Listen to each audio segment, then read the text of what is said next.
नमस्कार, स्वागत है आप सभी का। आप देख रहे हैं गंगा सवेरा। आपके साथ मैं हूं राजीव ढोंडियाल। नमस्कार, मैं हूं आपके साथ आस्था कौशिक और बुलेटिन की शुरुआत आज हम एक बेहद अहम खबर से करने जा रहे हैं। दरअसल ताउते तूफान को लेकर पूरे उत्तर प्रदेश में अलर्ट जारी है। यूपी के कई जिलों के लिए ऑरेंज अलर्ट जारी किया गया है। मौसम विभाग ने आज बारिश की आशंका जताई है। पूर्वी और पश्चिमी यूपी के कई जिलों के लिए ये अलर्ट जारी किया गया है। बारिश के साथ साथ तेज आंधी की भी चेतावनी दी गई है। तो ताउते तूफान को लेकर यूपी के कई जिलों में ऑरेंज अलर्ट जारी किया गया है। मौसम विभाग ने आज बारिश की आशंका जताई है। सिर्फ पूर्वी ही नहीं बल्कि पश्चिमी यूपी में भी इस तूफान का असर दिखाई देगा, जिसके चलते मौसम विभाग ने बारिश की आशंका जताई है।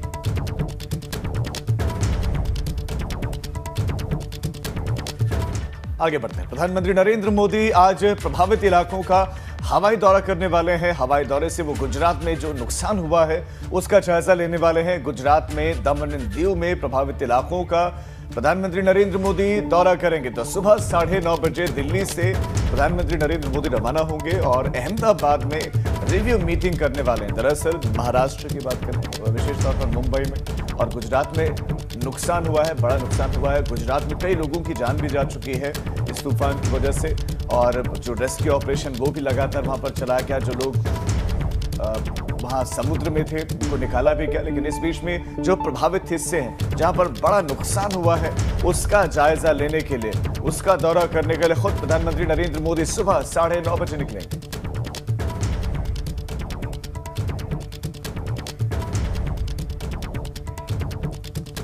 और इस पर नजर बनाए हुए हमारे दो सहयोगी हमारे साथ जुड़ गए। लखनऊ से शैलेश हमारे साथ हैं और मुंबई से लता शर्मा। लेकिन सबसे पहले रुख हम करेंगे मुंबई का। लता हमारे साथ जुड़ी हुई हैं। लता, बताइएगा वहां पर किस तरह का असर फिलहाल तूफान का देख पा रहे हैं और क्या अब भी बारिश हो रही है? मौसम विभाग का आगे के लिए क्या आकलन है? जी, सोमवार को ये जो चक्रवात ताउते आया था मुंबई में काफ़ी ज़्यादा प्रभावित करके गया। यानी कि ये जो पेड़ हैं और पेड़ इतने ज़्यादा गिरे, और नॉर्मल पेड़ नहीं बल्कि जड़ से बहुत ही पुराने पेड़ गिरे। वहीं 30 से ज़्यादा जो घर हैं वो डैमेज हुए। वो जो पेड़ हैं उनके ऊपर गिर गए और कई सारी कारें जो रास्ते में खड़ी हुई थी उनके ऊपर अचानक से पेड़ गिर गए। वहीं देखा जाए तो 4 लोगों की मृत्यु हुई। बात रही बारिश की, तो आज वेडनेसडे है। वेडनेसडे के दिन भी यहाँ पे बारिश हो रही है और जो मौसम है पूरा भरा पड़ा है। मेरे पीछे आप देख सकते हैं बांद्रा वाली सीलिंग है और पूरा जो आसमान है भरा पड़ा है। सुबह का समय है और सोमवार से लेकर अभी तक वेडनेसडे तक ये जो मौसम है हम देख सकते हैं। और इसमें मतलब कभी बारिश आ रही है, कभी बहुत तेज हवा आ रही है और जो बारिश है लगातार रिमझिम हो ही रही है। बिल्कुल लता, जो तस्वीरें आप दिखा रहे हैं अभी तो फिर भी थोड़ा सा मौसम खुला हुआ दिख रहा है, लेकिन अगर नुकसान की बात करें लता, तो कुल नुकसान कितना हुआ है? जान माल का नुकसान कितना हुआ है? कितने लोगों की, सिर्फ महाराष्ट्र की बात करें तो जान गई है? जी, अगर महाराष्ट्र की बात करें तो कुल 9 लोगों की जान गई है। वहीं मुंबई की बात करें तो 4 लोगों की यहाँ पे बात आ रही है। कई सारे लोग इंजर हुए हैं। जैसे कि मैंने आपसे कहा कि जो पेड़ हैं वो अचानक से रास्ते पे गिर गए और इतनी जो तीव्रता थी, जो गति थी हवा की, इतनी ज़्यादा थी कि अचानक से पेड़ गिरने की वजह से कई सारे लोग गाड़ी में जो बैठे हुए हैं उनके ऊपर पेड़ गिर गए। जो रास्ते पे गाड़ी चल रही है उनके ऊपर गिर गए। जो दुकानें हैं, जो पुरानी दुकानें हैं उनके नज़दीक पेड़ हैं, उनके ऊपर पेड़ गिर गए। यानी कि इंजर भी कुछ लोग हुए हैं, कुछ जान हानि भी हुई है। और बात रही डैमेज की, तो जैसे कि कहा आपसे 30 से ज़्यादा घरों के ऊपर ये डैमेज देखा गया है। यानी कि पूरे तहस नहस हो चुके थे घर इस तेज़ हवा की वजह से। मैं आपको बताना चाहूँगी पिछले 21 सालों में ये जो साइक्लोन ताउते की तेज़ हवा थी वो रिकॉर्ड ब्रेक थी। यानी कि 200 mm बारिश देखी गई और जो तेजी की हवा की जो तेजी थी वो भी इतनी ज्यादा देखी गई जो पहले वाकई कि कई जो पेड़ थे वो जड़ों से उखड़ गए। आप बता रही हैं लता कि किस तरह से 30 के करीब घर हैं जिनको नुकसान पहुंचा है। कुछ पेड़ ऐसे थे जो जड़ों से उखड़कर गाड़ियों पर गिर गए। लेकिन फिलहाल अभी कुछ मौसम में वहां पर खुलापन देखने को मिल रहा है, पर मौसम विभाग ने साफ कहा है कि अभी फिलहाल ये असर बरकरार रहेगा। उत्तर प्रदेश में किस तरह इसका असर पड़ने वाला है बता रहे शैलेश अरोड़ा। शैलेश, यहाँ पर किन किन डिस्ट्रिक्ट्स पर अलर्ट जारी किया गया है? ताउते तूफान का असर कहां कहां देखने को मिलेगा और प्रशासनिक तैयारियां क्या है? आस्था, देखिए ताउते का जो असर है उत्तर प्रदेश की बात करें तो चाहे पश्चिमी यूपी हो चाहे पूर्वी यूपी हो, दोनों ही जगह पर दिखने को मिलेगा। लेकिन अगर हम बात करते हैं तो जो पश्चिमी यूपी है वहाँ पर लगभग जितने भी ज़िले हैं सभी में इसका असर दिखेगा। बरसात होगी तेज़, और जो पूर्वी यूपी की अगर हम बात करें तो वहाँ पर भी अधिकतर ज़िलों में दिखेगा। लखनऊ की बात करते हैं, सीधे राजधानी लखनऊ में रात से ही लगातार बरसात जारी है, और ये आप देख सकते हैं सीधी तस्वीरें कि इस समय भी कल रात से शुरू हुई जो बरसात थी, मौसम तो कल शाम से ही बदल गया था, लेकिन कल रात से जब से बरसात शुरू हुई है तो लगातार ये हो रही है, गरज बरस के साथ भी हो रही है। और फिलहाल 20 तारीख यानी कल तक के लिए ये अलर्ट, ये अनुमान लगाया गया है मौसम विभाग की तरफ से कि मौसम जो है इसी तरह से बरसात होती रहेगी प्रदेश के अधिकांश जिलों में। अगर बात की जाए तो देखिए यहाँ पर ऑरेंज अलर्ट है। ऑरेंज अलर्ट यानी साफ मतलब होता है ये सिर्फ एक अलर्ट नहीं है बल्कि एक चेतावनी है, क्योंकि जब येलो की हम बात करते हैं जोन की तो उसका मतलब होता है अलर्ट होना, लेकिन ऑरेंज का मतलब हो जाता है चेतावनी, यानी तैयार रहे। चेतावनी जो होती है तैयार रहने के लिए होती है। जाहिर सी बात है इसको देखते हुए चाहे राहत कार्यालय हो उत्तर प्रदेश का और चाहे सरकार की तरफ से बाकी विभाग, उनको भी कह दिया गया है कि वो अपनी तैयारी पूरी रखें। हालांकि यहाँ पर बहुत ज़्यादा असर देखने को नहीं मिलेगा, लेकिन 20 तारीख यानी कल तक जो असर होगा, जिस तरह से बरसात होगी, जाहिर सी बात है कि जनजीवन प्रभावित होता है। पहले ही कोरोना लॉकडाउन बिल्कुल, और गर्मी से भी कहीं ना कहीं शैलेश लोगों को राहत मिलेगी। शैलेश बहुत शुक्रिया आपका इस तमाम जानकारी के लिए। और लता अभी हमारे साथ जुड़ी मुंबई से, बहुत शुक्रिया आपका इस जानकारी के लिए। तो मौसम पूरी तरह से उत्तर भारत में भी बदला हुआ है और महाराष्ट्र में भी अब थोड़ा सा मौसम जो है वो खुला है। अब आगे बढ़ते हैं और पूर्वांचल की हर छोटी बड़ी खबर सुपरफास्ट अंदाज में आपको दिखाते हैं। चलिए शुरुआत करते हैं। भदोई में कोविड L2 हॉस्पिटल का मंडलायुक्त ने निरीक्षण कर व्यवस्थाओं को और दुरुस्त करने की सख्त हिदायत दी। साथ ही कालाबाजारी को लेकर पुलिस अधीक्षक को जांच के निर्देश भी दिए।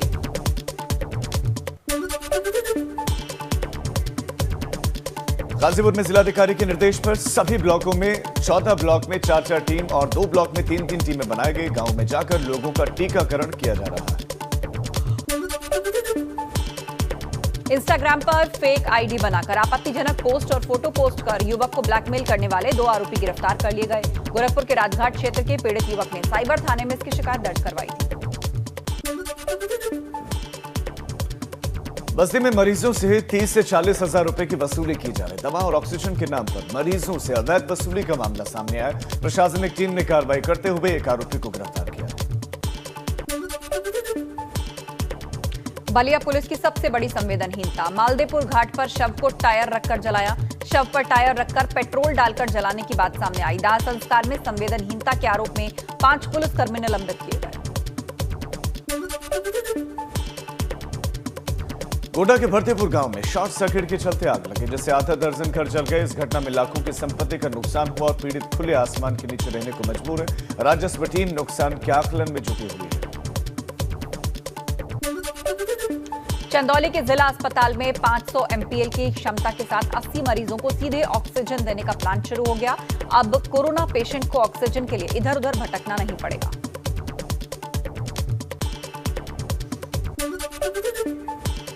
तो पूर्वांचल की खबरें सुपरफास्ट अंदाज में आपने देखी। अब आगे बढ़ते हैं और बात कोरोना की करते हैं। यूपी में कोरोना के बढ़ते संक्रमण को लेकर अलर्ट जारी किया गया है। यूपी सरकार गांव में फैल रहे कोरोना को लेकर सतर्क है। अधिकारियों को लगातार निर्देश दिए जा रहे हैं और आज एक बार फिर से टीम 9 के साथ मुख्यमंत्री योगी आदित्यनाथ की बैठक है। सीएम योगी बैठक में कई अहम निर्देश दे सकते हैं। आपको बता दें कि 5 मई से गांव में विशेष जांच अभियान की शुरुआत हुई थी, जिसकी WHO ने तारीफ की थी।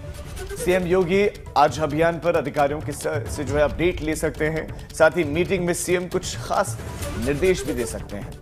तो आज एक बार फिर से टीम 9 की बैठक, जो कि उनकी रूटीन बैठक, और टीम 9 की बैठक में आज कुछ विशेष निर्देश दिए जा सकते हैं। इस बीच में कोर्ट की एक टिप्पणी थी और उसके बाद से पहले से एक अभियान, जो सर्वे का अभियान है, वो लगातार गांव में चलाया जा रहा था। अवधि उसकी खत्म हुई थी, लेकिन उसको फिर बढ़ाया गया और अभी भी ग्रामीण क्षेत्रों में सर्वे भी चल रहा है, टीकाकरण का अभियान भी चल रहा है। लेकिन किस तेजी के साथ चल रहा है, कितने लोगों को अब तक टीका लग चुका है, वैक्सीन की भी कमी है, वो कैसे पूरी हो रही है, तरीके बहुत सारे मसले जिस पर आज बहुत महत्वपूर्ण चर्चा होने वाली है।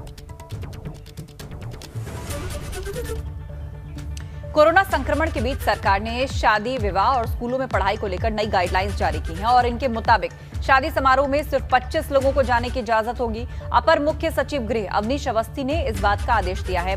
अब तक शादी विवाह के लिए बंद हॉल के अंदर 50 और खुले में 100 लोगों को शामिल होने की अनुमति थी, जिसे घटाकर अब 25 कर दिया गया है। बात करें स्कूलों की तो क्लास 9 से 12 के माध्यमिक विद्यालयों में 20 मई से ऑनलाइन पढ़ाई शुरू हो जाएगी। निर्देश दिए गए हैं कि स्कूल मैनेजमेंट ऐसी व्यवस्था अपनाएंगे जिसमें ज्यादा से ज्यादा काम वर्क फ्रॉम होम कर सकें। ऑनलाइन क्लासेस की साप्ताहिक रिपोर्ट शासन को भी सौंपने के निर्देश दिए गए हैं।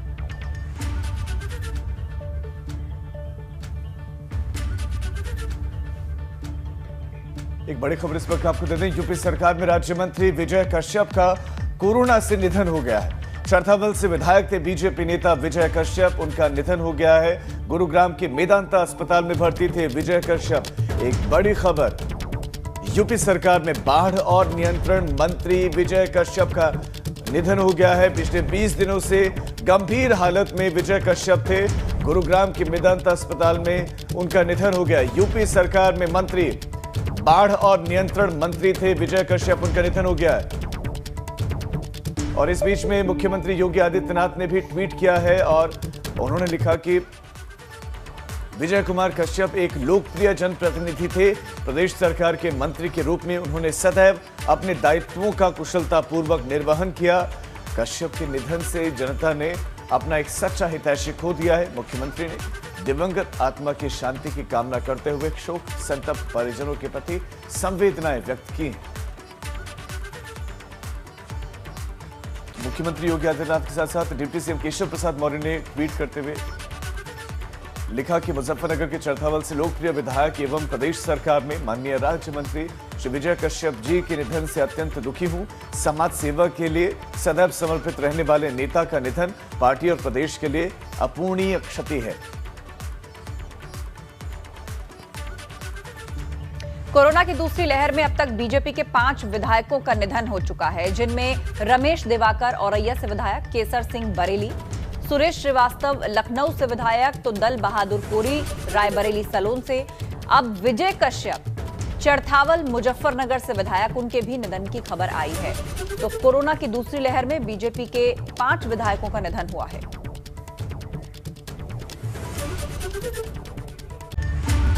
ब्रेक के बाद आप सभी का स्वागत है। अब यूपी और उत्तराखंड में क्या रहने वाला है, खास बताते हैं। चलिए शुरुआत करते हैं और सबसे पहले बात यूपी की करते हैं। सीएम योगी आज टीम 9 के साथ एक मीटिंग करने वाले हैं। यूपी सरकार गांव में फैल रहे कोरोना को लेकर पूरी तरह से अलर्ट है और टीम 9 की बैठक में सीएम कुछ विशेष निर्देश भी दे सकते हैं। मई से हुई थी गांव में विशेष अभियान की शुरुआत और आज की बैठक में सीएम योगी इस सब पर पूरा अपडेट भी ले सकते हैं। इसके अलावा उत्तर प्रदेश के कई जिलों में बारिश और आंधी का अलर्ट जारी किया गया है और मौसम विभाग ने कई जिलों के लिए इस अलर्ट को जारी किया है। चक्रवाती तूफान ताउते की वजह से मौसम बदल गया है और मौसम विभाग के बाद जिला प्रशासन भी अब अलर्ट मोड पर है। और यूपी के बाद बात करते हैं उत्तराखंड की क्या रहेगा खास। चक्रवाती तूफान ताउते का उत्तराखंड में भी असर दिखेगा। मौसम विभाग ने 19 और 20 मई के लिए अलर्ट जारी किया है। देहरादून, उत्तरकाशी और चमोली समेत कई जिलों में बारिश के आसार हैं। ऊंचाई वाले इलाकों में बर्फबारी की भी आशंका जताई गई है। मैदानी इलाकों में 30 से 40 किलोमीटर प्रति घंटे की रफ्तार से हवाएं चलने का अनुमान है। दूसरी तरफ कांग्रेस आज 25 मई तक सेवा सप्ताह मनाएगी और पूर्व पीएम राजीव गांधी के शहादत दिवस पर यह सेवा सप्ताह मनाया जाएगा। इस दौरान कांग्रेस की तरफ से मेडिकल किट, मास्क और सैनिटाइजर बांटा जाएगा।